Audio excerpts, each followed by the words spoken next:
Let's see how we can use the Pascal VOC Dataset for training an Ultralytics YOLO11 model. This dataset here is a huge dataset that you would usually use for pre-training a model. So you take the weights of the YOLO11 model, then you have the random initialized weights, and then you will train it to get a base model. So if you're using one of the models out of the box with Ultralytics, it is trained on the COCO dataset. Some of the models is also trained on the Object 365. So there's a few different base datasets with hundreds of thousands of images that the models are pre-trained on, and then you can fine-tune on your own smaller subset of data for your own applications and projects. Let's just jump straight into it here. I'm going to show you documentation where you can find the datasets out of the box so you can use it in your own applications, but also how we can start the training. So if we go inside the documentation, we have the datasets tab. Again, we cover pretty much everything that we have in documentation, everything that's possible with Ultralytics here on the YouTube channel. So if we scroll a bit further down, we can then see we have all these different detection data sets. We have segmentation, for instance, segmentation, post-estimation, classification, RN bounding boxes, and so on. So we have the VOC dataset. If we just go inside this one, so this is the two main challenges. We have VOC 2007, 2012 here as well. So this is very, very well-known and well-used dataset throughout the years of computer vision, AI, and all that, all the way back in the early days with the convolutional neural networks and all that stuff when it came out. So if you take a look at it, we have 20 object categories. If you're using the COCO classes, we have 80 classes. If we have the Objects 365, we have 365 classes. So it really depends on what type of application you want to try to solve, what model you should try to pre-train it on. So there's a training set, validation set, and also a test set. You can read more about the details in here and so on, but basically just all data sets available, they will download automatically if you use them with Ultralytics. You can either pre-train it, you can fine-tune it on a data set, you can pretty much do whatever you want, and it in the exact same structure as all the other data sets, even if you want to use your own custom data set. So we have this YAML file just specifying the training path, validation path, and the test path. This is all the classes that is inside it. So we have airplane, bicycle, bird, a boat, bottle, bus, all these different standard ones. So we can, for example, see here we don't have a person, I think. Nope. Oh, we have a person here, 14th class. So this is pretty much just the most standard one from the COCO dataset. But if you don't care about the other classes, it might be better to go with this VOC because we will have higher accuracy if we have lower classes than just like a huge dataset. So in the pre-training step, it just tries to learn features from all different types of objects. So it is just learning features, and then you fine tune it on your own applications and projects on top of it, so you can detect anything that you want. So all we have to do is pretty much just go in and specify this YAML path file, and it will download automatically the first time you run it. So this is how you can use it from the CLI. We can also have a Python script. With Ultralytics, it's just a few commands, single command, and we have the training up and running, and then you can just take a look at the results. It's much more about getting good data and building applications around the YOLO11 model. So let's pretty much just go in and take this one here. We can take a look at the different classes. You can see a preview of some different chairs. We have this mosaic style for the training as well. This looks pretty cool, and again, you will use this you can use this model out of the box as a pre-trained model for just detecting these classes that it has, or you can use the pre-trained model and fine-tune it on your own custom dataset. We have full videos covering the full pipeline, both how to generate your own dataset with the annotations, how we can set up the training, how we can do analysis and apply different projects on top of it. So just grab the CLI here. We can do this in a Google Colab notebook. This is a very good resource for just free if you want to spin up a free GPU. Right now I'm just going to take a T4. There we go. All we have to do is pip install Ultralytics. We connect to our runtime. Everything will be set up automatically, so we just have to take this one. If you want to run terminal commands, you just need this explanation mark. So this is actually going to just grab a pre-trained model, and then it's going to train it on this VOC YAML file. So this is just going to be fine-tuning. You can also do pre-training from scratch. So for example here, if you just specify the YAML file for the YOLO11 nano model, then it will initialize the weights randomly, and then it will do full pre-training all the way from scratch in the model. So this is how easy it is to do as well. But if you just specify the .pt version, this will pull down an already tuned version. So this can act like, here we can probably just run it for like 20 epochs. We'll get pretty good results, maybe 30, 50 epochs, depending on how the training loss and so on looks. Image size, you can play around with that.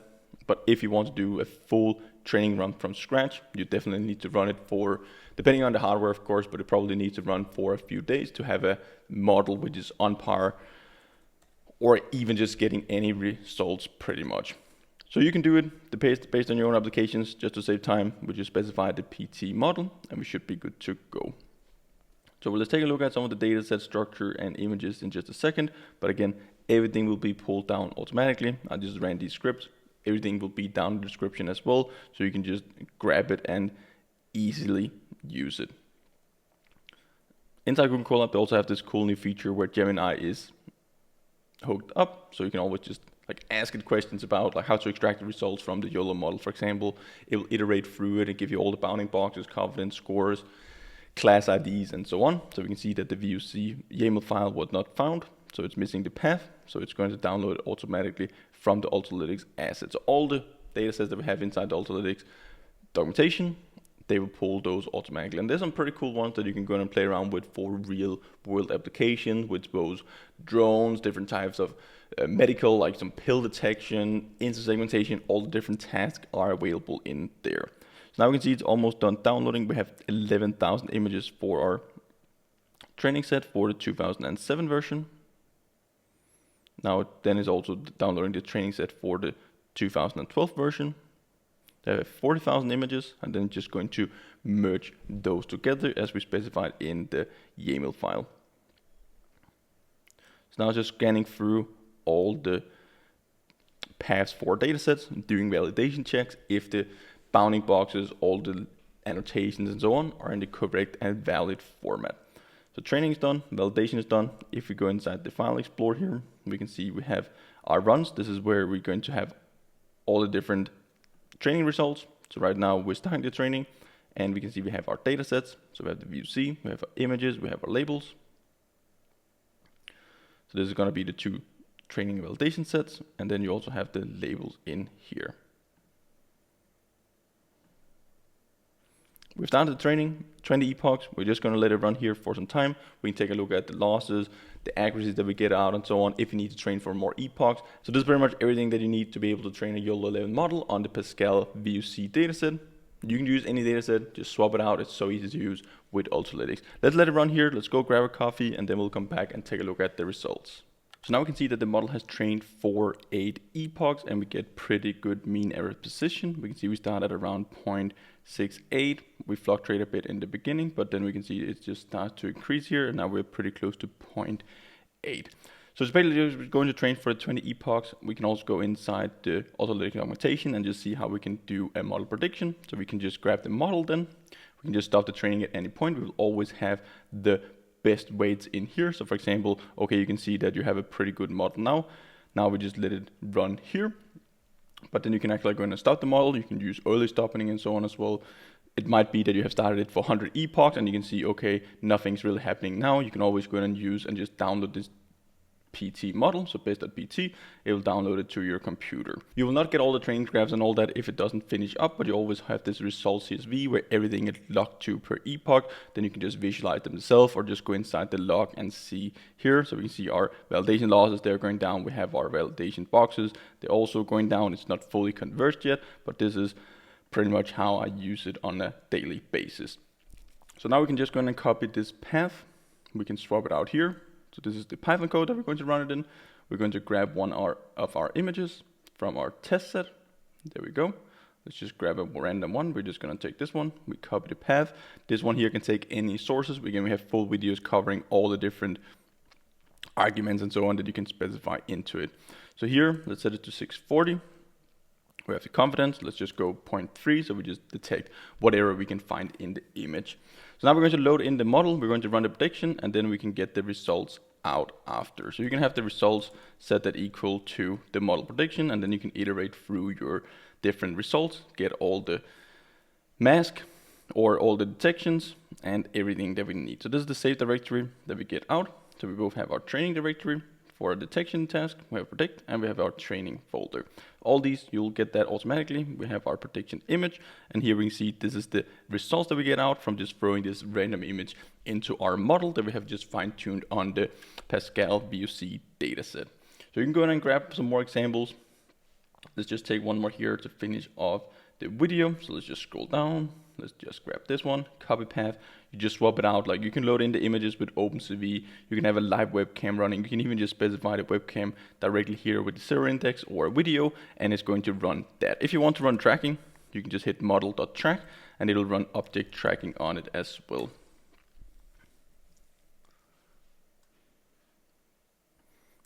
There we go. We can see the inference time, and we also got our track task now.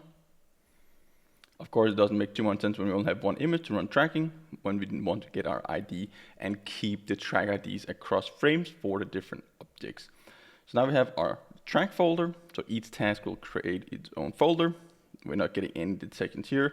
Maybe it was not a good image. Just try to run our prediction again.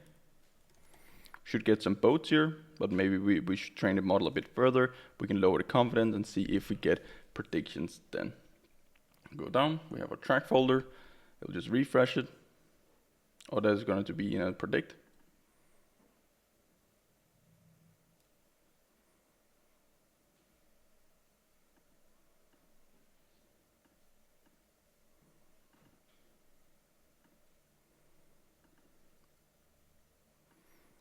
Nope, we're still not getting our detection. We should probably train it for longer, but let's just grab another image. Let's take this one. We swap it out. We got our predict 3 now. And you can just run this in a Python script, just make sure to download. Now we got the boat, and we got 2 people here on the boat as well.